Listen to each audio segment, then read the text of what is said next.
শরীয়তপুরের জাজিরায় ইভটিজিং, কিশোর গ্যাং, সন্ত্রাস, চাঁদাবাজ, দালাল চক্র, ফেসবুকের অপব্যবহার ও মাদকের মতো সামাজিক অপরাধ প্রতিরোধে শিক্ষার্থীদের নিয়ে এক সচেতনতামূলক মতবিনিময় সভা অনুষ্ঠিত হয়েছে।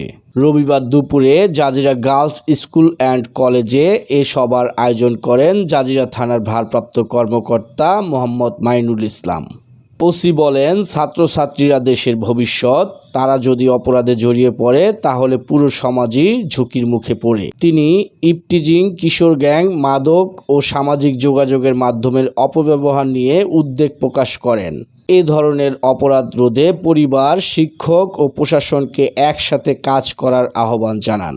তোমার বাড়িতে তোমার ভাই, তোমার স্বাস্থ্য ভাই বা তোমার আত্মীয়স্বজন, রিলেটিভ অনেকেই মাদকের ভিতরে জড়িয়ে যেতে পারে।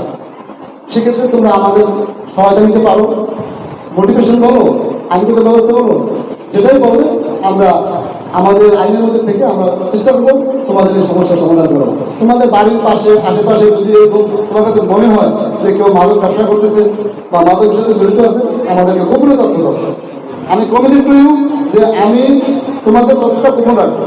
আমি জানি জাজিরা একটা অন্যরকম একটা জনপদ, এখানে গ্রামে বাড়িতে বিভিন্ন ধরনের দাঙ্গা হাঙ্গামা লেগে থাকে। তো তোমরা যাতে শত্রুতা না হয় বা তোমাদের সাথে কেউ কোনো দ্বন্দ্ব তৈরি না হয়, সেজন্য আমি এই তথ্য যে পরিচয় সেটা গোপন রাখবো এবং তোমাদের কাছ থেকে প্রাপ্ত তথ্যের ভিত্তিতে আমি আরো আমার অভিযানগুলো জোরালোভাবে পরিচালনা করতে পারবো। সভায় বিদ্যালয়ের শিক্ষক, শিক্ষার্থী, অভিভাবক সহ জাজিরা উপজেলা প্রেস ক্লাবের সভাপতি ও সাধারণ সম্পাদক সহ স্থানীয় সাংবাদিকরা উপস্থিত ছিলেন। নিউজ ডেস্ক, হুঙ্কার।